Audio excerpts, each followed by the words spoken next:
रमा और पिता रघुवीर के साथ रहता था। राजू के पिता गरीब किसान थे। उनके खेत में एक बहुत ही पुराना पीपल का पेड़ था।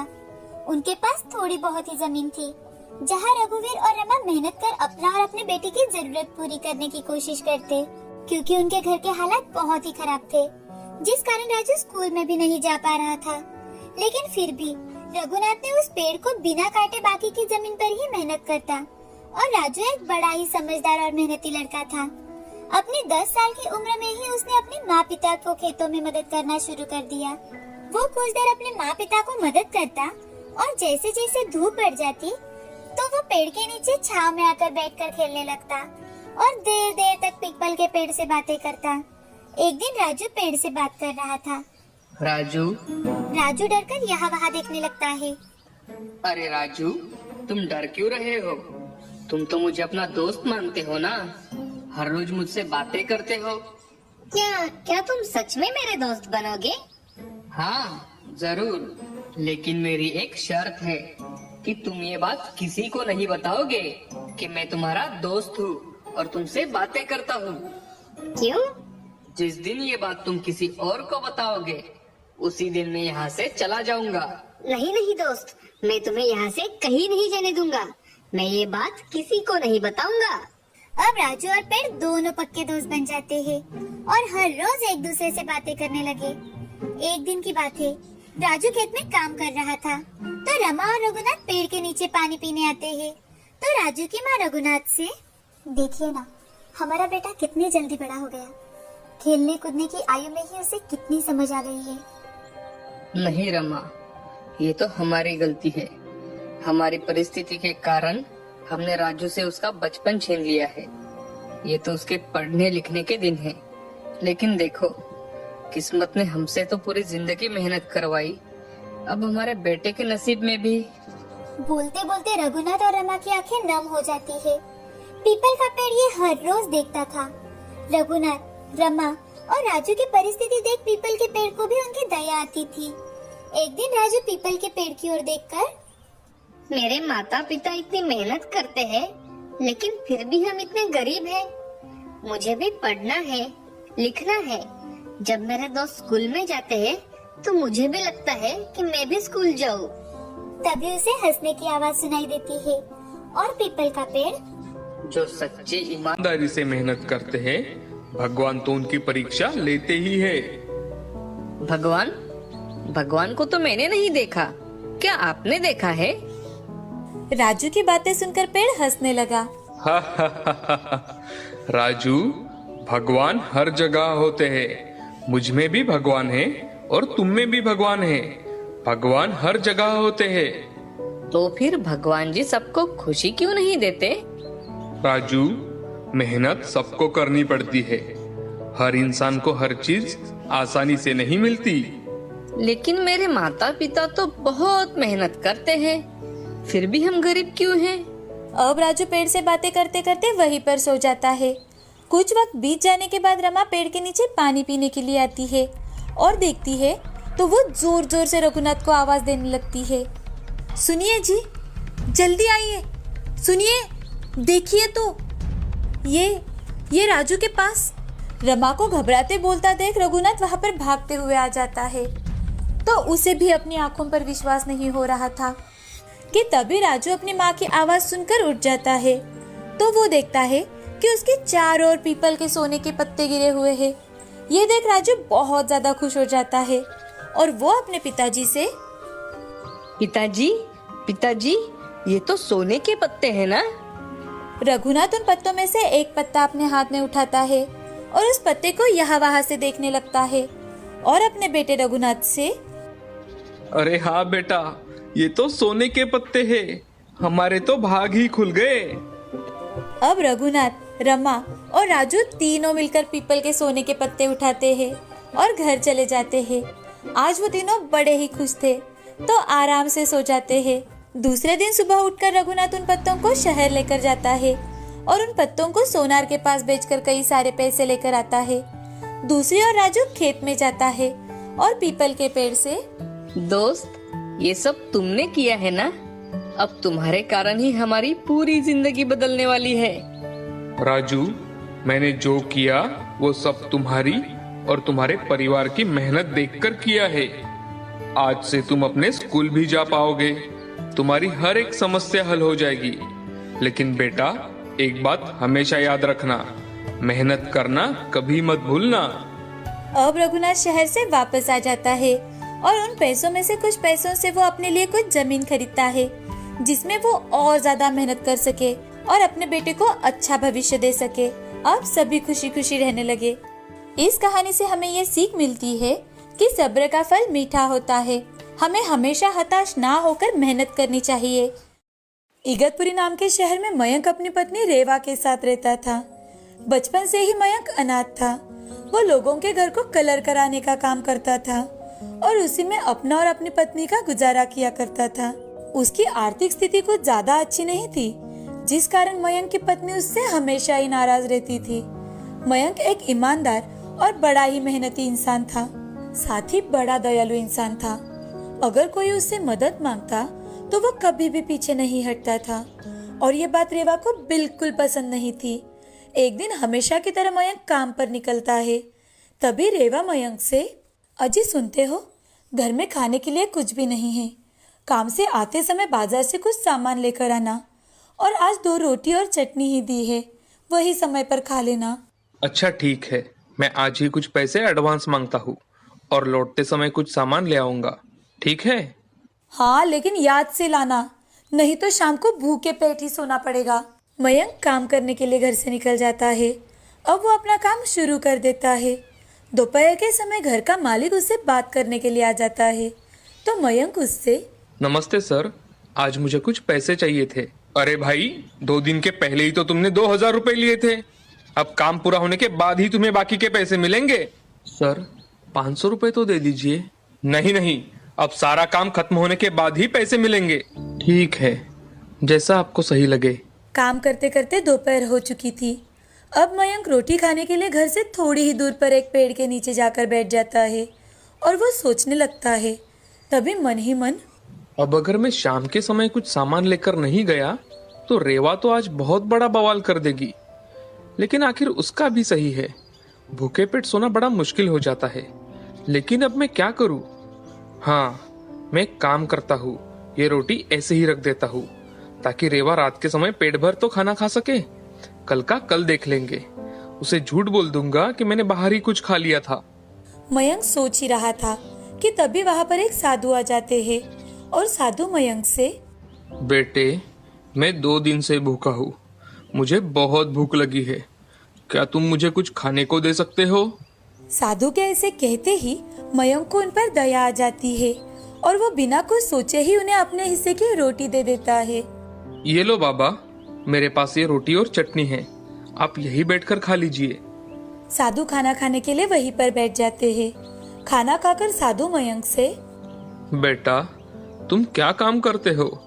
मैंने तुम्हारी रोटी तो खा ली, लेकिन मुझे इतनी भूख लगी थी कि मैंने तुम्हारे बारे में सोचा ही नहीं। अब तुम क्या खाओगे बेटा? बाबा, मैं लोगों के घरों को कलर करने का काम करता हूँ, उससे जो थोड़ा बहुत पैसा मिलता है उससे ही मेरा घर चल जाता है। बचपन से ही मैं अनाथ हूँ बाबा, और घर में मेरी पत्नी और मैं दोनों ही हैं। बेटे, उन पैसों में तुम्हारे घर का गुजारा तो होता है ना? साधु की बातें सुनकर मयंक दुखी मन से उनकी ओर देखने लगता है। तभी साधु, कोई बात नहीं बेटा, तुम मुझे एक अच्छे और भले इंसान नजर आते हो। तुमने अपनी भूख के बारे में ना सोचकर मुझे खाना खिलाया है, इसलिए मैं भी तुम्हें कुछ देना चाहता हूँ। ये लो, मैं तुम्हें एक ये जादुई कढ़ाई दे रहा हूँ। तुम इस कढ़ाई से रात के समय जो भी मांगोगे वो तुम्हें मिल जाएगा, और जो भी पकवान तुम बनाना चाहते हो वो इसमें बन जाएगा। तुम्हें सिर्फ एक काम करना होगा, इसे चूल्हे पर रखकर मन में उस पकवान के बारे में सोचना होगा। आज के बाद तुम्हें किसी चीज की कमी नहीं होगी बेटा। ऐसा कहकर साधु वहाँ से चले जाते हैं। साधु जाने के बाद मयंक वहीं पर वो कढ़ाई रख देता है और अपना काम पूरा करने लगता है। शाम के वक्त अपना काम पूरा कर मयंक उस कढ़ाई को लेकर अपने घर लौटता है। उसे देख रेवा, ये क्या, आप ये कढ़ाई क्यों लेकर आए हो? अरे मैंने खाने की चीजें लाने के लिए कहा था, अब क्या आज भी भूखे पेट ही रहना होगा? रेवा की बात पूरी होते ही मयंक रेवा को साधु की कही बात बताता है। वो बात सुनते ही रेवा गुस्से से वो कढ़ाई चूल्हे पर रख देती है। अच्छा, तो ये जादुई कढ़ाई है। अगर इस कढ़ाई को मैं सोने के सिक्के मांगू तो क्या यह कढ़ाई मुझे दे देगी? ऐसा कहकर वो गुस्से गुस्से में ही सो जाती है। दूसरे दिन सुबह उठकर वो सोच में पड़ जाती है कि आखिर अब वो मयंक को खाने में क्या बना कर दे। सोचते सोचते वो चूल्हे पर पानी गर्म करने के लिए जाती है तो कढ़ाई में सोने के सिक्के देखकर चौंक जाती है और मयंक को जोर जोर से आवाज लगाते हुए, सुनिए जी, देखिए कैसा चमत्कार है ये। अरे ये तो सच में जादुई कढ़ाई है। रात को आपने देखा था ना, मैंने तो गुस्से से ही इसे चूल्हे पर रख दिया था। हाँ रेवा, ये सचमुच की एक जादुई कढ़ाई है।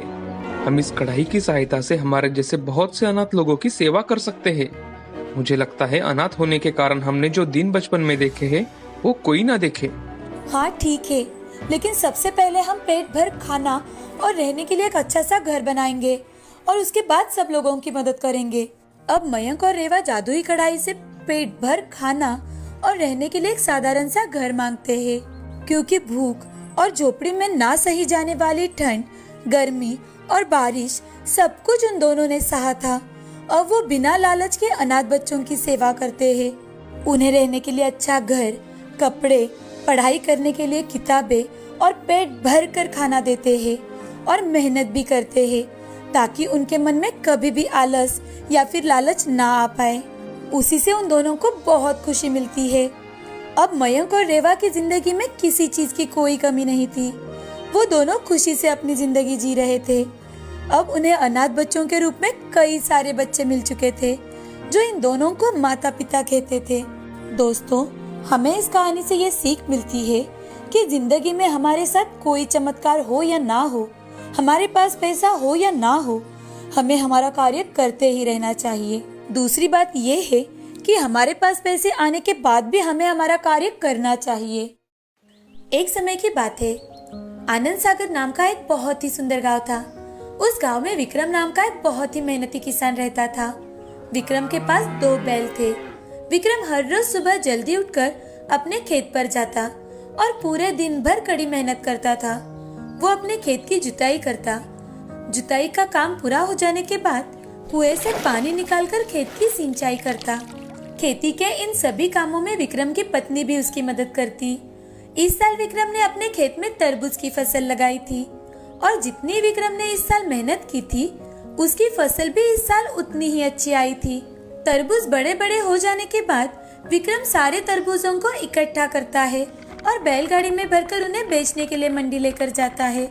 लेकिन इस साल मंडी में तरबूजों की अच्छी कीमत नहीं मिल रही थी, इसीलिए विक्रम अपने सारी तरबूजों को लेकर घर लौट आता है और उदास होकर घर के बाहर सोचते हुए बैठ जाता है। तभी विक्रम के चाचा विक्रम के घर के पास से गुजर रहे होते हैं। वो विक्रम को इतना उदास और निराश बैठा देख विक्रम के पास जाते हैं और विक्रम से, अरे विक्रम बेटा, क्या हुआ? इतने उदास होकर क्यों बैठे हो? तुम्हें तो इस साल फसल भी अच्छी हुई है, फिर समस्या क्या है बेटा? अरे चाचा, इस साल फसल तो मुझे बहुत अच्छी हुई है, लेकिन मंडी में तरबूजों के दाम बहुत गिर चुके हैं, इसलिए मैंने वहाँ एक भी तरबूज नहीं बेचा। बस इतनी सी बात। तुम ऐसा करो, बैलगाड़ी में भरकर सारे तरबूज किसी सड़क पर बेचने ले जाओ। तुम मंडी में तरबूज ना बेचकर सीधे लोगों को बेचो। पिछले साल मेरे एक दोस्त ने भी ऐसा ही किया था, उसे बहुत अच्छी कमाई हुई थी। ऐसा कहकर चाचा वहाँ से चले जाते हैं। अगले ही दिन विक्रम तरबूज बैलगाड़ी में भरकर उन्हें सड़क पर बेचने के लिए निकलता है। विक्रम उसकी तरबूज की बैलगाड़ी एक भीड़भाड़ वाली सड़क पर खड़ी कर देता है। विक्रम के बढ़िया तरबूज लोग हाथों हाथ खरीद लेते हैं। देखते ही देखते विक्रम के सारे तरबूज बिक गए। उस दिन विक्रम को बहुत अच्छी कमाई हुई। विक्रम खुश होकर अपने घर के लिए लौटता है। इधर विक्रम के घर के पड़ोस में चंदू नाम का एक बहुत ही आलसी किसान रहता था। विक्रम की अच्छी कमाई हो रही है ये देख चंदू बहुत चौंक जाता है और जब वो विक्रम को पैसों से भरी थाली घर में लेकर जाते हुए देखता है तब चंदू चुपके से विक्रम की सारी बातें सुन लेता है कि कैसे तरबूज बेचकर विक्रम ने इतने सारे पैसे कमाए हैं। अगले दिन से चंदू भी हल लेकर तरबूज की खेती करने के लिए अपने खेत की तरफ निकलता है। चंदू भी अपने खेती की जुताई करता है और फिर तरबूज के बीज अपने खेत में डालता है। चंदू तरबूजों को जल्दी बड़ा करने के लिए अपने खेत में जमकर केमिकल का इस्तेमाल करता है और इसी तरह उसके खेत के तरबूज जल्दी बड़े हो जाते हैं। चंदू जब एक तरबूज को फोड़कर देखता है तो उसे पता चलता है कि अभी तक तो तरबूज लाल भी नहीं हुए हैं। अरे ये तरबूज अभी तक लाल ही नहीं हुए, अब मैं क्या करूं? तभी चंदू के दिमाग में एक तरकीब आती है। वो अपने सभी तरबूजों को लेकर घर पहुंचता है और बाजार से तरबूज लाल और मीठे करने वाला केमिकल खरीद लाता है और इंजेक्शन के जरिए सभी तरबूजों को अंदर से लाल कर देता है और सोचता है, अब तो मेरे तरबूज खूब बिकेंगे और मैं भी विक्रम के बराबर पैसा कमा पाऊंगा। ऐसा सोचकर अगले दिन चंदू भी सड़क के किनारे एकदम विक्रम के नजदीक ही अपने तरबूज मात्र 2 रुपए किलो में बेचने बैठ जाता है। लेकिन फिर भी कोई उसके पास से तरबूज खरीदते नहीं। लोग सिर्फ विक्रम के तरबूज खाना ही पसंद करते हैं। आइए भाई साहब आइए, ताजा मीठे और प्राकृतिक तरीके से लाल तरबूज खाइए। चंदू को यह सब देखकर बहुत गुस्सा आता है कि कोई उसके पास तरबूज खरीदने के लिए नहीं आ रहा। वो सोचता है, मुझे किसी भी तरह इस विक्रम के बच्चे को ठिकाने लगाना ही पड़ेगा। आज रात में विक्रम के सारे पैसे ही चुरा लूंगा। उस रात चंदू चुपके से विक्रम के घर में खिड़की से झांककर देखता है तो उस वक्त विक्रम पैसे गिनकर संदूक में रख रहा होता है। जब विक्रम और उसकी पत्नी सो जाते हैं तो चंदू चुपके से उनके घर में जाता है और पूरी संदूक उठाकर भाग जाता है।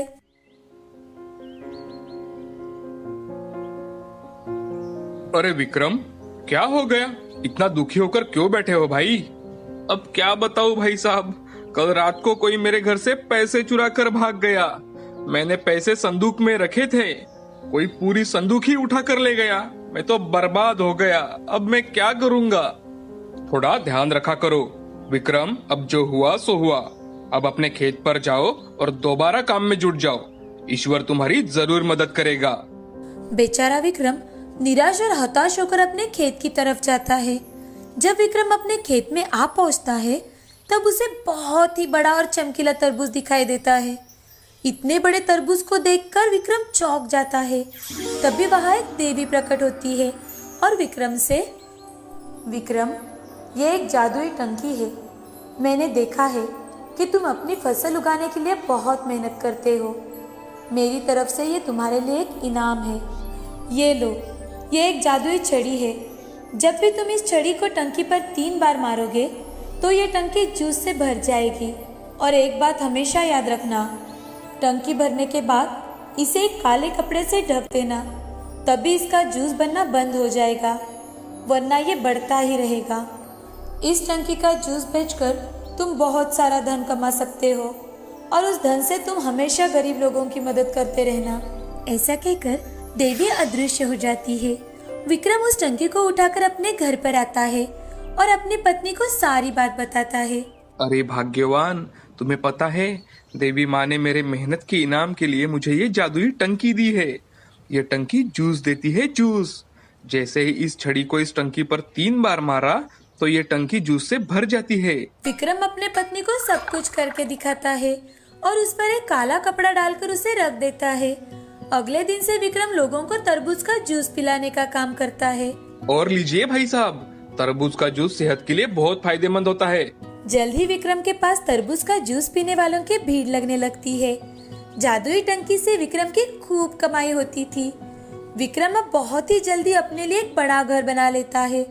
इधर चंदू विक्रम की सफलता देखकर बहुत दुखी होता है और फिर से विक्रम के घर जाकर चुपके से विक्रम और उसकी पत्नी की बातें सुनता है।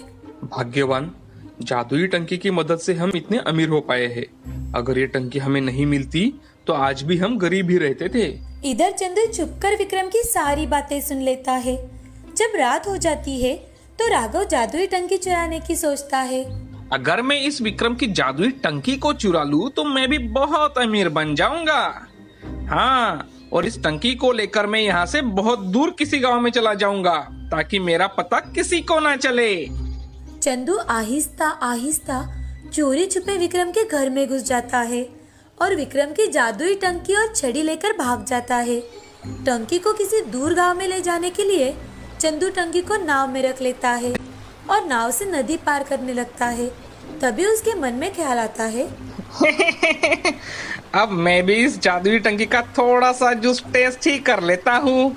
चंदू को टंकी में जूस कैसे लाना है ये तो पता था, लेकिन उस जूस को कैसे बंद करना है ये पता नहीं था। छड़ी को 3 बार टंकी पर मारकर चंदू टंकी जूस से भर लेता है, लेकिन बहुत कोशिश करने के बाद भी टंकी से जूस निकलना बंद नहीं होता। धीरे धीरे से पूरी नाव जूस से भर जाती है और चंदू भी उस नाव के साथ साथ नदी में डूब जाता है।